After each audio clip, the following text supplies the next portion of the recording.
To be able to control the water level in a boiler, you must first be able to measure it. But what exactly is meant by water level in conditions like this? Even at low steady steam generation rates, when conditions are most stable, there's still considerable water movement and significant turbulence.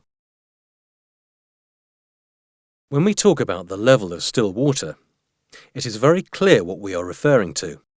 However, when the water is brought to the boil, bubbles of steam begin to occupy some of the water space, causing the overall level to rise, even though the amount of water hasn't changed.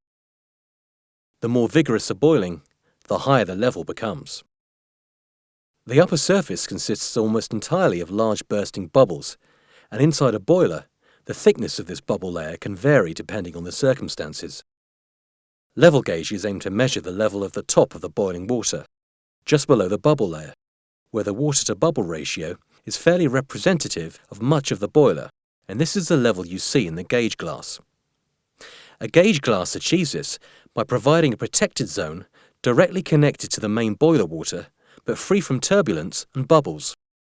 Similarly, level probes installed inside the boiler must be in protection tubes. Accurate, reliable level probes are essential for both safety and precise boiler level control.